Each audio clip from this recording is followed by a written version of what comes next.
Welcome to the camper van. Hi, Sabine. Hi, Jan. Great Thank to you. have you here.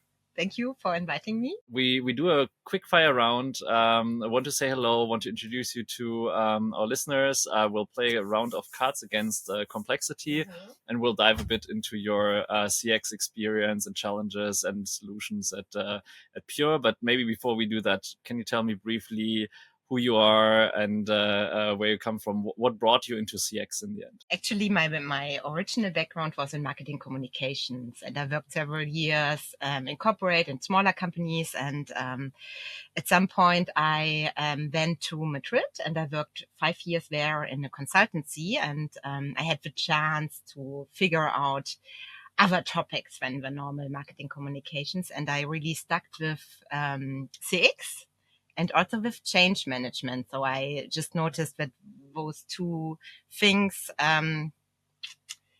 really are my favorite topics. And that's what I'm doing at the moment. So I'm working on combining customer experience transformation. So I'm really trying to force customer centricity in our organization. Great. And I mean, right now we're in a world of AI everywhere, humans in between in a larger organization like PYÜR. Would love to dive into your experience there, because I think cultural transformation in that kind of organization is really a challenge that a lot of listeners will probably be in.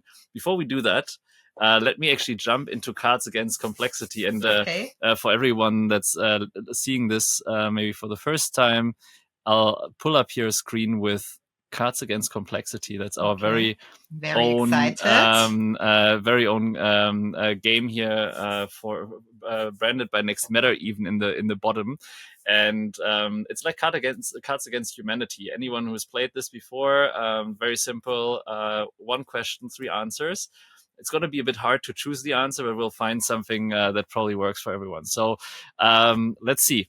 A genie grants you 3 wishes for your CX tech stack. You pick, let's see, an espresso machine that keeps your agents awake 24/7, a crystal ball that predicts customer complaints before they actually happen, or free access to every paid tool in the Zendesk marketplace. Which one do you choose? I would take the crystal ball that predicts customer complaints. Why the crystal ball? I mean, it's great to know which complaints get in before they happen, so I can prepare the team and maybe the AI as well. It's almost like the AI, right? If the AI could actually do this, it has a bit of magic. It's this little, like, I'm thinking about the emoji, the crystal ball emoji. It's just CX becomes magic for the team. Yeah, maybe at some point AI can do that. I don't know. Maybe AI can do that. Maybe AI can like come up with the complaints themselves, solve it themselves, and we won't have to do anything there. I'm not sure if that's reality today. It's not, from my perspective. And even that magic, like let's say the crystal ball would tell us, or the AI would tell us all the customer complaints. We probably need a bit more. And I think like we had a short pre-discussion as well on the topic that you're presenting today at CX Fest, the challenges you're facing and the work you're doing at PYÜR. Maybe can you tell us a bit more about, like, I think the human part of this whole experience that we're looking at? Actually, I mean, at the moment, it's really a lot of companies are working on improving their customer journeys. There's going a lot on regarding digitization and AI, of course, and how we can automate the customer journey, how we can improve self-service tools. But I think the human factor is still really important, because at the end of the day, you can't solve everything by digitalization and AI. For example, if I think on our customers, there are still people who don't want to talk to a chatbot. They want to go to the shop if they have a problem, and they want to talk with someone, or they want to call the contact center. And also in some cases you have edge cases that you can't solve yourself and you need to call. And if I think from my own perspective as a customer, this is really a crucial situation in my customer journey. It's like a moment of truth, because I have a problem, I want to solve it.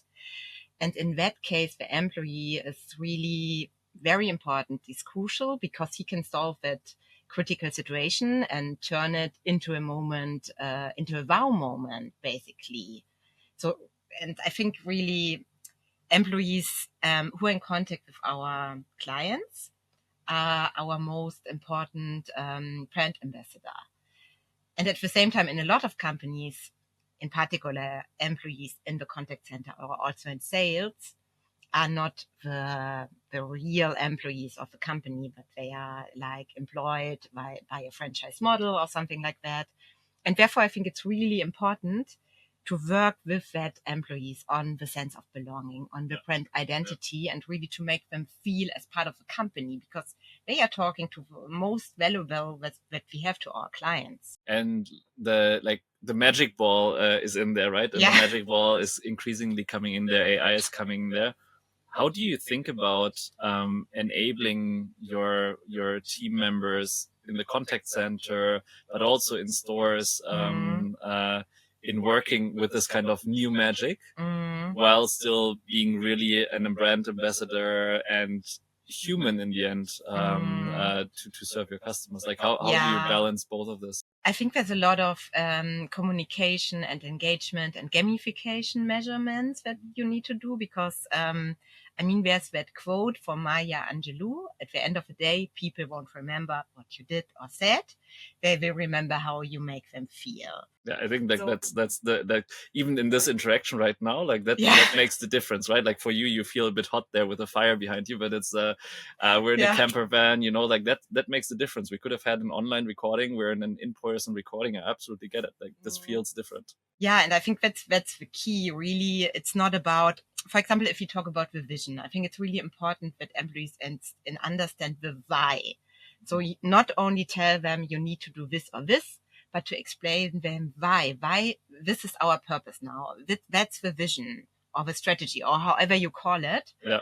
And I think it's all about not just forwarding some boring management slides, but really to explain them. For example, if we talk about the vision, this in a way that engages them, that touches them in a way, and that also is based on their reality.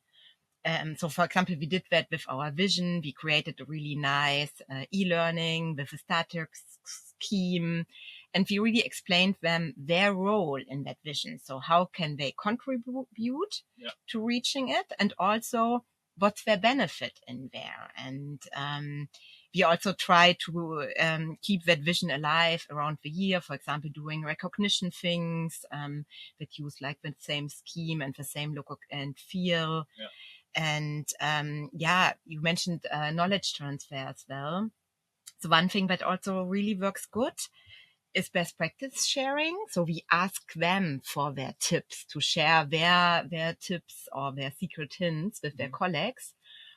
And this is a good way really to share knowledge, but also it's really a very recognitional thing. And that's actually feedback that I got from both employees. They told me after that, it's so cool that you ask us as an expert. Yeah.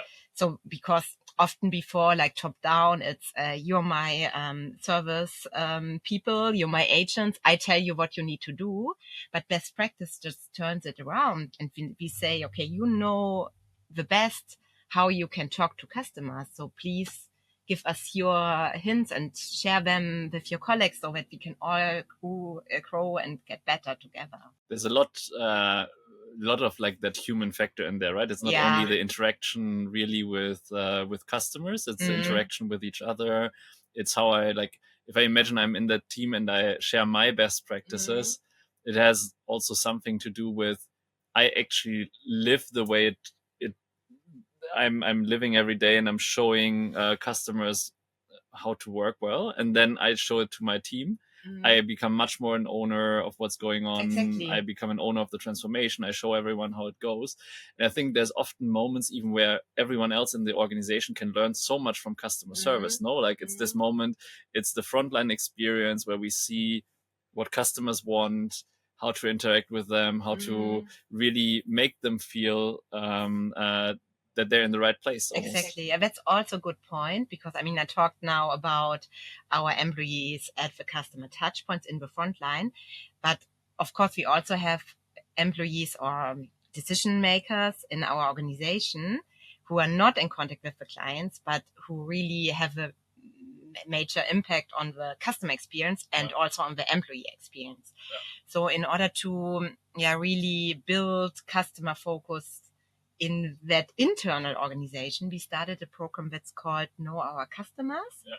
And we now send our management team and the directors to the customer touch points. So they go to the stores, or where they is go that? to or contact the contact centers, center? to the stores. They also go out with our technicians and with our door-to-door sales and telesales, so all the customer touch points. And the idea here is, on the one hand, to understand customer needs, but also to understand employees' challenges. Yeah. Because I give you an example. If I'm responsible for IT and of course I have a challenge, I don't have that budget, so I also need to always make the decision, this system I'm improving and where I'm investing.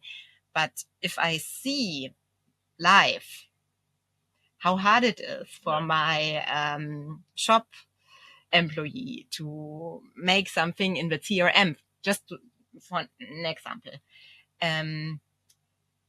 I get another awareness of that. And I think maybe I heard it 10 times before or 100 times before. We need to improve that and that system. But I always said, okay, that's no budget. I'm sorry. We need to spend it.